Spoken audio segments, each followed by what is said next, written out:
Bienvenue à tous et à toutes dans les interviews de la journée de l'audace. Alors bienvenue à tous les audacieux et audacieuses aujourd'hui pour cette interview avec mon cher Thierry Redon où on va parler de avoir l'audace de passer ses rêves à la réalité. De passer du rêve à la réalité. Je suis en joie de vous accueillir ici pour vivre un moment juste incroyable ensemble. Donc, je suis Marion Alcon, coach et business pour les âmes entrepreneurs qui veulent activer leur lumière et créer un business aligné avec leur vérité. Bientôt, Thierry va nous rejoindre. Faites-moi un petit coucou quand vous êtes connectés et dites-moi dans quelle énergie vous êtes aujourd'hui pour cette interview. Coucou Myriam, coucou Thierry. Thierry, juste appuie sur le bouton demander à participer et je vais t'accueillir avec joie. Et on va passer 15-20 minutes ensemble où je vais poser des questions à Thierry, où il va nous parler en fait comment il voit ça en fait, d'avoir l'audace de passer du rêve à la réalité, comment il s'est créé lui-même ça. Alors Thierry, je vais te voir arriver. Énergie de feu, j'adore. Donc on est dans le cadre des interviews. La journée de l'audace se passera le 14 janvier 2023 au Théâtre de Liège. Si tu veux savoir c'est quoi cette journée de l'audace, tu ne sais pas encore, juste dans le lien en dessous de la JDA Belgique, tu as un lien qui s'appelle la bio. Tu cliques dessus, tu vas avoir toutes les infos. Thierry nous rejoint. Hello Marie, coucou. Coucou Thierry, comment ça va? Hello Marion, comment vas-tu? Ça va, je suis en feu. Cool, ça me fait Et toi, plaisir de te comment voir. vas-tu? Je t'ai pas entendu, on s'est parlé, on a parlé en même temps. Ah, je disais, et toi, comment vas-tu? Écoute, je vais très très bien, très bien, Ouais. très heureux d'être là, enfin, parce que ça fait un petit moment qu'on avait planifié cette rencontre et très heureux d'y être. Ça y est, et surtout j'ai hâte d'être au 14 janvier parce que je m'attends à ce qu'on ait un bel événement. Ah, ça promet, oui. Bah, Thierry, tu pourrais te présenter en quelques mots, nous dire qui tu es, dans quel cadre en fait tu es dans la journée de l'audace, nous en dire un peu plus. Ouais, ok, bah avec plaisir. Donc, qui je suis? Alors, Thierry Redon, ça tu l'as dit. Moi, j'ai une double compétence à la fois en coaching et en psychothérapie.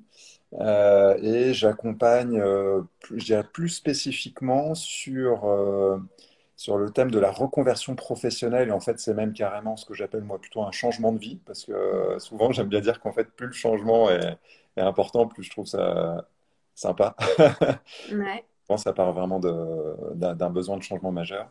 Et puis, l'autre dimension sur laquelle j'accompagne beaucoup, c'est l'entrepreneuriat. Donc, les deux sont souvent liés, hein.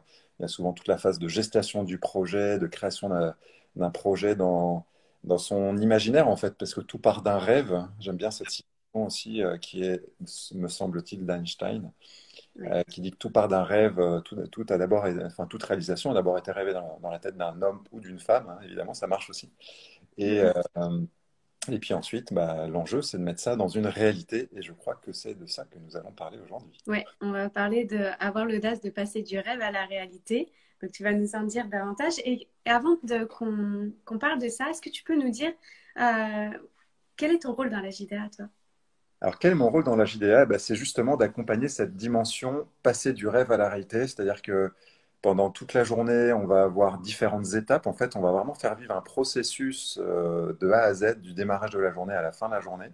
Et donc, moi, j'interviendrai sur la fin de la journée pour guider un travail. J'en dis pas trop quand même, parce que Non, on garde la pour surprise. le vivre, en fait. Ce qui est important, c'est surtout de vivre l'expérience en direct. C'est pour ça que je veux rester un peu évasif sur le contenu Yes. précis. Mais en tout cas, l'idée, c'est vraiment de terminer la journée avec un vrai plan d'action pour réaliser son projet. Et là, en fait, pour ça, moi, j'utilise les compétences que j'ai développées dans ma vie pro essentiellement, puisqu'en fait, j'ai été chef de projet, j'étais manager de chef de projet. Donc, tu as cette dimension, passer d'un truc qui est écrit sur le papier à une réalité.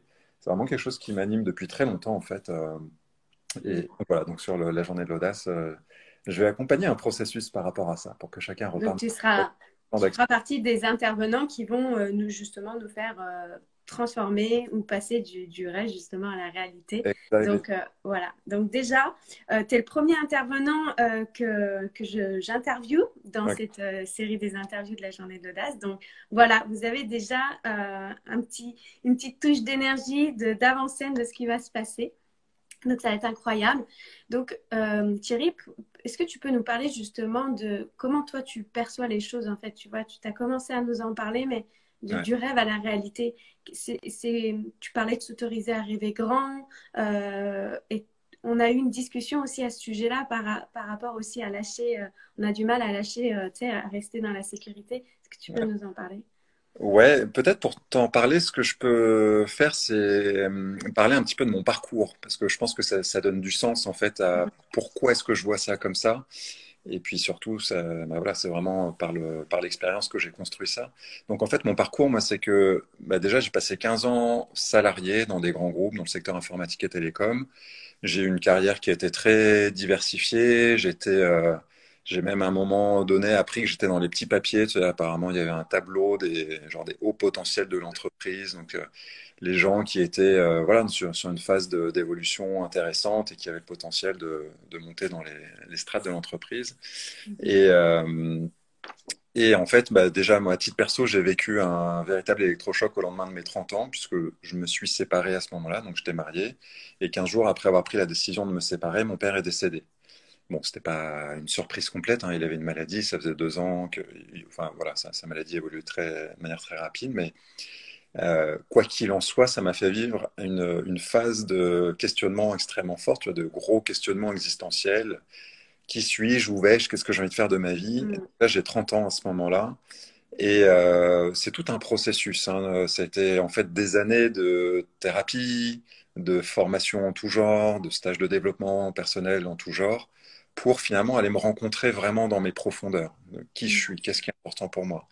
Et sortir du rail qui était tout tracé par mon éducation, par euh, mon parcours Les professionnel, croyances. etc. Enfin, voilà, il y avait un rail qui était tracé. J'aurais pu continuer ma carrière jusqu'à l'âge de la retraite, je sais pas quel âge parce que ça se repousse, mais en tout cas, j'aurais pu passer ma carrière là, quoi. Donc, Sauf que, c'est vraiment ce moment où il se passe ça, en fait, ce déclenchement au décès de ton papa, où tu te poses des questions existentielles et tu te dis, mais en fait, qui suis-je? Qu'est-ce que je veux vraiment, en fait, c'est ça? exactement, voilà, dans les années qui ont suivi, c'était ça. Mm. Et, et en fait, bah, j'ai progressivement, à mesure que je me suis posé ces questions-là, et puis j'ai fait beaucoup de formations, notamment dans le domaine du coaching, mais enfin, voilà. Et en tout cas, ça, et puis des accompagnements que j'ai eu la chance de recevoir, m'ont permis de commencer à construire l'imaginaire d'un autre chose. Mm. À partir de, tiens, qu'est-ce qui est important pour moi, à quoi j'ai envie de contribuer, qu'est-ce qui me touche dans la vie, j'ai commencé à me dire, ah ouais, bah peut-être que, en fait, c'est pas l'informatique et télécom mon truc. Peut-être que ça peut être un moyen pour faire autre chose, mais en fait, ce qui est le plus important, c'est le autre chose, quoi. Quel est le sens à ce que j'ai envie de faire dans ma vie, quelle contribution j'ai envie d'avoir dans le monde, quoi. Mm. Et donc, j'ai construit ce rêve. Et en réalité, il y a eu plusieurs ingrédients dans ce rêve-là, parce qu'il y avait des dimensions bah, de sens de mon activité, mais il y avait aussi des dimensions de cadre de vie dans lequel j'avais envie de vivre. Et puis, ce qui s'est passé en plus, c'est que dans les années qui ont suivi, je suis devenu papa. Et alors ça, peut-être que certains d'entre vous qui nous écoutez, peut-être que vous avez vécu ça, ça fait vivre vraiment une vraie transformation intérieure. Un Et surtout, changement aussi. ça amène à réarbitrer ses priorités. Et en fait, moi, la naissance de ma fille m'a amené vraiment à me dire, bah, ce qui est sûr, c'est que je peux pas continuer ma vie dans les rails sur lesquels je suis parce que Donc, bah, c'est encore un déclenchement, en fait. c'est un deuxième gros déclencheur, ouais, clairement. Ouais, ouais. Mm. En fait, c'était le déclencheur du passage à l'action pour le coup. Tu vois, dans les Mm. années entre le décès de mon père, la séparation et puis Et la la naissance. prise de conscience. Voilà, là, il y a toute la construction du rêve. Et puis, la Ouais. naissance de ma fille, c'est OK, là, c'est maintenant que je passe à l'action.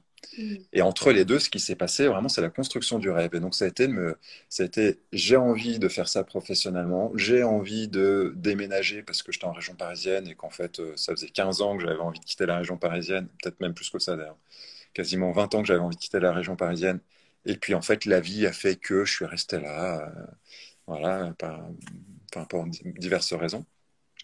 Mais donc voilà, j'avais cette envie-là, j'avais envie de vivre plus près de la mer ou de l'océan, d'avoir plus de soleil, j'avais envie d'être libre, d'organiser mon temps, mais tu vois, mes journées. J'avais enfin plein d'ingrédients comme ça. Et ce que j'ai vu, c'est qu'en fait, en prenant chacun des ingrédients indépendamment, en fait, si j'avais fait le choix de laisser de côté les autres ingrédients de ce grand rêve, en fait, à chaque fois, ça tenait pas la route, quoi. Parce qu'il y avait toujours une partie de moi qui me disait, ouais, c'est bien, mais c'est qu'un demi-pas, en fait. Ça va pas me convenir. Donc, j'ai construit un rêve, et c'est là où j'aime bien dire, le plus difficile, en réalité, c'est de s'autoriser à rêver grand. Tu vois, c'est s'autoriser à mettre tous C'est les ça? on rêve. J'ai envie de te poser une question parce que j'avais pas fait le rapprochement qu'on allait parler de ça. Et j'ai parlé de ça sur ma communauté parce que j'ai réalisé à quel point moi j'avais une facilité de partir et très loin d'imaginer le rêve grand. Ok. Est-ce que toi aussi on t'a dit plusieurs fois tu rêves trop, tu t'es dans le délire, dans l'illusion et tout ça? Comment Euh, ça t'est arrivé ça? Moi, je me suis dit ça un certain nombre de fois parce que tu vois, à l'inverse de toi, moi, De toi-même. j'ai eu beaucoup de difficultés à ça. Et là, en fait, c'est très culturel. C'est-à-dire que moi, j'ai eu des parents qui n'ont jamais quitté l'université de leur vie. Tu vois, ils ont été Mhm. étudiants, ils ont fait des thèses, ils sont devenus profs à l'université. Donc, eux m'ont transmis des valeurs de sécurité, d'emploi, tu vois, de sécurité, de cadre de vie, puissance 10, tu vois. Et c'est pas Ok, que mes parents, parce que c'est aussi mon oncle, ma tante, enfin, tu vois, et mes c'est parents. familial en fait. C'est vraiment très culturel. Donc en fait, moi, de quitter cette sécurité-là pour aller vers autre chose, ça a été intérieurement un chemin colossal en réalité. Voilà. Mhm. Et donc, c'est moi qui me suis auto-jugé sur le fait d'ouvrir les vannes, en fait, en termes de rêve. Donc, C'est intéressant. voir, Donc, tu vois, le on processus peut intérieur. Ouais. Et donc, tu vois, si je continue le fil de l'histoire, à partir du moment où j'ai rêvé ce projet-là, déjà, ce qui est intéressant, c'est qu'à un moment où le projet, il devient tellement excitant, tu vois, tellement, waouh, c'est ça, ça a du sens, ça peut le faire. Parce que, Puis il y a ce que tu disais tout à l'heure, il y avait le sens de contribuer aussi à quelque chose de plus grand que toi. exactement, ouais, ouais, il y a le sens.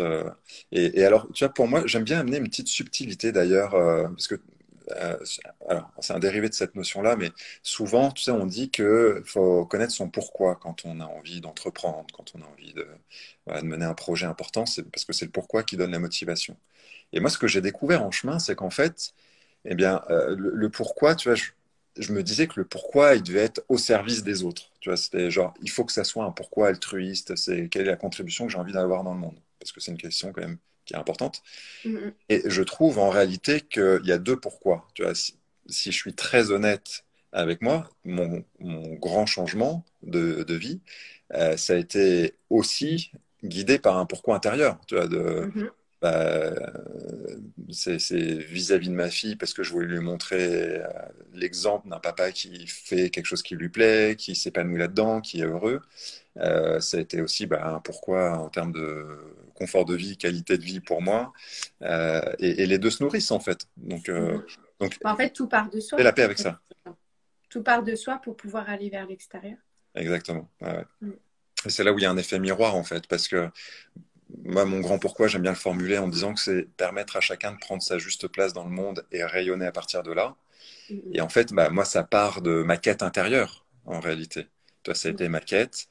J'ai fait des bouts de chemin, je considère que j'en ai encore à faire, j'en aurai tout le reste de ma vie, donc il n'y a pas de souci.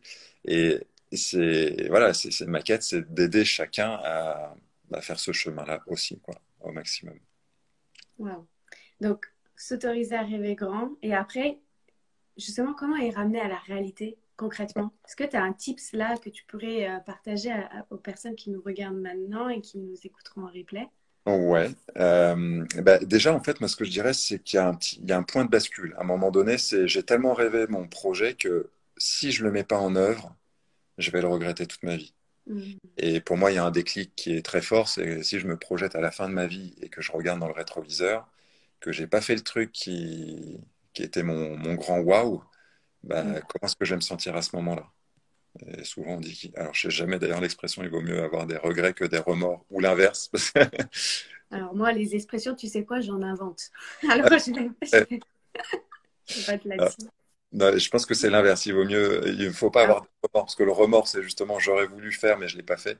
Et le regret, c'est je l'ai fait et bah, ça s'est pas passé précisément comme je le voulais. Je regrette, mais bon, en fait, ça reste quand même mieux comme ça. Oui, tu es quand même allé dans la direction de ce qui te faisait vibrer à ce moment-là et Exactement. tu n'es Ouais, pas resté à ne rien faire parce que tu parlais de changement au début. ouais, Comment tu perçois les choses par rapport le changement? Moi, ce que je peux observer, c'est que des fois, ce qui nous fait souffrir, c'est justement de ne pas être dans le changement, mais c'est la résistance qu'on va avoir au changement. Comment tu ouais. perçois ça, toi? Bah, clairement, en fait, c'est là où le plus gros chemin, c'est le chemin intérieur, en fait. Et c'est ce qu'on dit, hein, c'est que ce qui nous empêche de réaliser nos rêves, c'est 99% notre état d'esprit, nos résistances intérieures, nos obstacles, nos peurs du changement, le syndrome de l'imposteur, ce sont Mhm. classiques. Donc oui, clairement, c'est un chemin intérieur avant tout. Ouais. Donc, ce chemin, on va déjà en faire un beau chemin le 14 janvier au théâtre de Liège. Exactement, C'est absolument. On va une faire véritable un par rapport transformation. à ça, un chemin par rapport au rêve, justement, de bien construire, dessiner, clarifier la vision du projet de chacun. Mhm. Et du coup, comme je n'ai pas répondu à ta question de tout à l'heure, mais je ne l'ai pas perdu, Ok. comment est-ce qu'on emmène ça du rêve à la réalité? Bah, pour moi, la clé, elle est, je dirais, dans la planification de la réalisation de ce projet. Mhm. C'est une fois qu'on a imaginé voilà, tout son projet dans sa globalité, c'est concrètement quelles sont les grandes étapes pour réaliser ce projet-là? Par quel bout est-ce que je dois prendre le truc? Parce que souvent, on se perd et on dépense énormément d'énergie dans le fait d'aller dans tous les sens, de faire un peu ci, un peu ça. Et puis en fait, tu sais, moi, c'est l'image de quand tu es au milieu de la piscine que tu sais pas nager, bah, tu t'affoles en fait dans tous les sens pour garder la tête hors de l'eau. Alors, tant mieux si on garde la tête hors de l'eau, mais en réalité, on s'épuise et c'est pas efficace et ça risque de mal finir, quoi. Donc Mhm. là, le grand enjeu pour moi, c'est de déterminer quelles sont les étapes dans lesquelles ça va se faire pour y aller progressivement, au juste rythme. Tu vois, après, moi, je suis pas dans la surenchère à l'action, à se fouetter pour que ça avance, machin. Non, ça va se faire dans le flot. Mais il Dans faut y le mettre un temps. peu d'intelligence aussi. Voilà. Et c'est un juste milieu en réalité entre le laisser faire et le vouloir, et du coup le faire. Et il y a vraiment une histoire d'alchimie entre le yin et le yang, quoi, entre Ouais. être dans le flow et, et, et avoir une direction qui est claire. C'est vrai que c'est bien que tu rappelles ça parce que ça a été vraiment des injonctions qui nous ont été vraiment inculquées en fait depuis dans notre société et qu'il est encore présent. C'est qu'on doit galérer, ça doit être dur, ça doit être difficile, on doit souffrir pour réaliser quelque chose. En fait, ça peut se faire aussi autrement. Donc j'aime bien que tu Ouais, ramènes cette notion de flow, de kiff dans tout ouais. ça. Et du coup, j'ai envie de te poser une question parce que je sais qu'on a eu cette conversation là-dessus par rapport à l'audace justement avoir l'audace de passer du rêve à la réalité. Comment tu perçois l'audace, toi? Parce que tu avais vraiment ta propre perception par rapport à ça. J'aimerais bien Ouais. que tu nous la partages. Ouais, bah, en fait, moi, c'est intéressant de placer le mot audace a posteriori de ce projet-là, parce que je me suis posé la question dans la perspective de l'âge idéal. Je me disais, ah, qu'est-ce que j'ai fait d'audacieux dans ma vie? Puisque tu vois, je l'ai pas, sur le coup, je l'ai pas vécu comme je suis audacieux, tu vois, Mm. c'est clair en tout cas. Mais après coup, quand je regarde dans le rétroviseur, je me dis, ouais, c'était un peu couillu quand même, parce que ce projet-là, bah, on l'a fait à deux avec ma compagne à l'époque. On a tous les deux mis fin à des contrats de travail dans lesquels on gagnait bien notre vie. Encore une fois, on aurait pu faire notre carrière là pour déménager, créer un lieu. Ce que j'ai pas évoqué, c'est qu'en fait, il y a un énorme projet immobilier au passage, parce qu'en fait, on a acheté un ancien théâtre, on a tout pété, tout reconstruit, donc ça a été en gros 6 mois de conception du projet et un an de réalisation, c'est-à-dire travaux pour tout casser, tout reconstruire. En gros, et pour créer un lieu qui était mixte pro et perso. J'en parle au passé parce que depuis, ça a été vendu. Mais voilà, ce projet-là, ça a été, ouais, c'était un gros truc avec des prises de risques. Et en même temps, ben, encore une fois, c'était tellement évident qu'il fallait le faire à ce moment-là parce que ça avait été tellement rêvé, C'est ça. construit, Et la consolidé. vision était grande et ça vibrait en fait Ouais, pour c'était ouais, important. Et donc du coup, en fait, bah, ce qui en découle, c'est l'audace d'aller le concrétiser. c'est Parce ça. que, ouais. Donc, ça demande de faire de choix, de prendre des décisions. vous avez décidé de lâcher quand même tous les deux vos deux jobs. Quand même, c'est sacrément audacieux. C'est au-delà du courage. Avec un Vous bébé allez qui arrive, avec un bébé. ça en étant, voilà, elle était enceinte, ouais, exactement. Ouais. Hmm. Il y a Myriam qui dit que ça lui parle beaucoup ce que tu partages. Et il y a Christophe qui dit c'est marrant comme le côté audacieux de nos actions ne vient Ouais. à notre esprit que plus tard. Mais c'est vrai que des fois, Ça. moi, ce que je peux percevoir de moi, tu me diras comment ça résonne, mais ce côté audacieux, c'est vraiment quand le rêve, il est excitant et qui fait vibrer. Moi, j'aime parler vibrer mon âme. Mais c'est vrai que là, je vais avoir de l'audace, mais au-delà, à déborder en fait, parce que ça va tellement me vibrer. Je sais pas Ouais. si pour toi, c'est ça. Ouais, c'est ça. Ouais. Mais et moi, ce que je trouve intéressant aussi dans le processus que j'ai vécu, en tout cas, c'est que moi, j'ai eu beaucoup de peur. Parce que tu vois, Mm. j'ai eu peur financière, j'ai eu, enfin, voilà, je prenais un risque financier, la peur qu'il y ait des galères dans les travaux, etc. Et, euh, et ce que j'ai vu, c'est qu'en fait, la peur, c'est un super cadeau parce que c'est une invitation à consolider encore plus. Mm. Et la réalité, c'est d'ailleurs que on a fait le gros projet immobilier à partir de la peur de ne pas s'en sortir financièrement. Mm. C'est marrant. Mais donc en fait, l'histoire, c'est que à la base, on avait le projet de déménager, tout ça. Donc on a cherché des biens pour, bah, tu vois, acheter, se loger, tout ça. Et puis en fait, de fil en aiguille, je me suis dit, bah en fait, on lance quand même une nouvelle entreprise, une nouvelle activité dans un endroit où on connaît personne et tout. Donc qu'est-ce qu'on fait ou qu'est-ce qui se passe si au bout de 1 an, 2 ans, 3 ans, on met la clé sous la porte? C'est quoi le scénario? Et là, je fais un peu mes petits calculs et je me dis, bah, tu vois, si on veut revendre le bien immobilier qu'on aurait acheté, parce que c'était ça l'idée, bah, en fait, on perd beaucoup d'argent. On aura perdu du temps et beaucoup d'argent. Et de fil en aiguille est venue cette idée de faire un projet immobilier. Donc, ça a un peu ralenti le projet initial qui était la création d'entreprise. Tu vois, c'était un projet dans le projet. Mais ça a Mhm. été un moyen, en tout cas, moi, de me sécuriser financièrement. Et pour le coup, ça a été effectivement salvateur, parce que quand on a vendu, on a fait une belle plus-value. C'est ça. Voilà, En donc, fait, c'est grâce à ta peur qui t'a envoyé un indicateur de prendre conscience de ça parce que encore, tu l'as écouté, tu l'as observé et que ben, tu as mis dans la réalité, en fait. c'est ça. Ouais. Tu as anticipé les risques et puis ça t'a permis de gagner, en fait. Donc, nos peurs. Tu vois, c'est là finalement l'histoire d'être dans le flow, enfin d'être dans l'écoute, d'être dans la présence et dans le flow, c'est que c'est comme ça qu'est venue l'envie, l'idée de faire ce projet immobilier. Bah, il y a eu l'opportunité de le faire. Après, tu vois, c'est pas complètement d'un non plus, c'est-à-dire, enfin, ou un hasard, c'est que il y a quelques années, j'avais envie de faire de l'architecture d'intérieur. Donc, tu vois, en réalité, moi, je me suis éclaté à faire le projet. Hmm, Encore, tu vois, ouais, je me suis autorisé à dans le rêver. flow. C'était Le un, flow et le kiff, quoi. Ouais, c'est ça, c'est de suivre le fil de l'envie. Et je me Hmm, hmm. souviendrai toujours la fois où on est allé visiter ce lieu qui était vraiment en très mauvais état quand on l'a vu. Et ma compagne à l'époque, qui était donc enceinte, je pense, de 5 mois, 5, 6 mois à ce moment-là.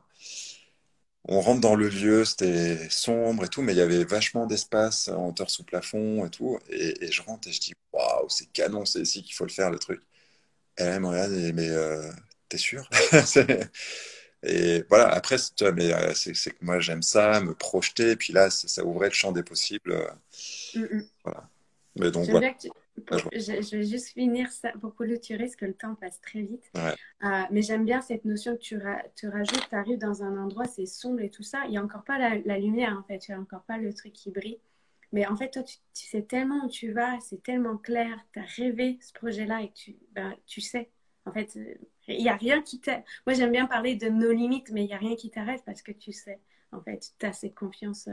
Donc, merci vraiment de cette thématique, avoir l'audace de passer du rêve à la réalité. C'est tellement les deux. En fait, les deux sont tellement indissociables pour moi. mhm. Donc, merci Thierry vraiment pour cette conversation. J'adore en fait discuter. On pourrait discuter des heures. Euh, J'aimerais te demander là, avant de clôturer, quel message tu as envie de dire aux personnes qui sont là avec nous? Ouais. Ben, j'ai pas anticipé la question, du coup, je le fais en live. Si je reviens sur ce qu'on s'est dit, c'est vraiment s'autoriser à rêver grand. La clé, elle est vraiment là. Et tant qu'on sent que c'est pas encore complètement ça, c'est OK. En fait, il y a un temps de gestation qui est parfois important. Et c'est OK, en fait, c'est de trouver de la sérénité par rapport à ça, d'utiliser la frustration pour continuer à rester dans l'action. Et pour moi, c'est vraiment une clé aussi qui est importante, c'est de rester en mouvement. Mm. Et parfois, le mouvement, il est intérieur. Il est en étant posé le cul sur un canapé ou le cul dans l'herbe ou sur une plage ou n'importe quoi. C'est OK, mais en tout cas, intérieurement, il y a un mouvement qui fait que ça continue à s'ajuster, à s'affiner, etc. Et après, bah, en fait, on sent tellement l'élan qu'on n'a plus d'autre choix que d'y aller. Et là, passer en mode, OK, plan d'action, réalisation, se fixer des étapes, voilà, des échéances. Et il n'y a aucune raison que ça ne le fasse pas.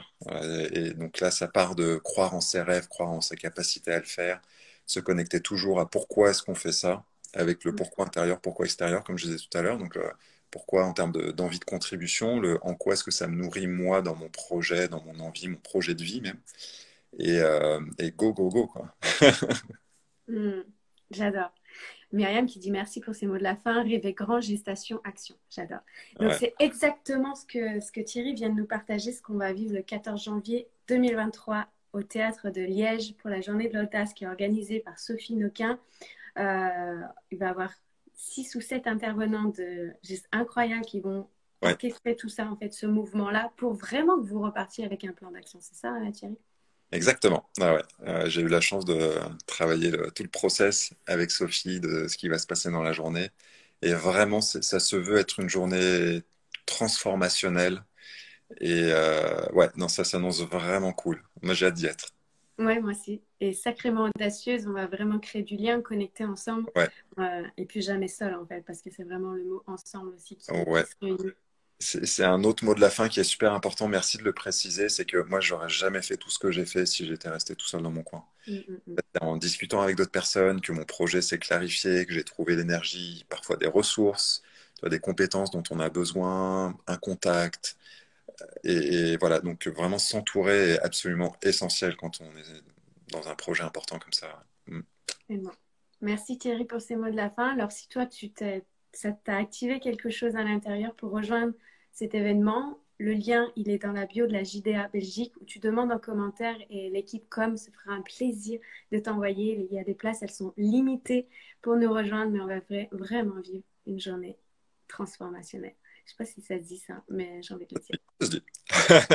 Ok, génial. Merci à toi Thierry, merci à toutes les personnes qui ont été là et pour toutes celles qui seront en replay, n'hésitez pas à laisser un commentaire, à nous dire comment ça a vibré avec vous, qu'est-ce qui a résonné.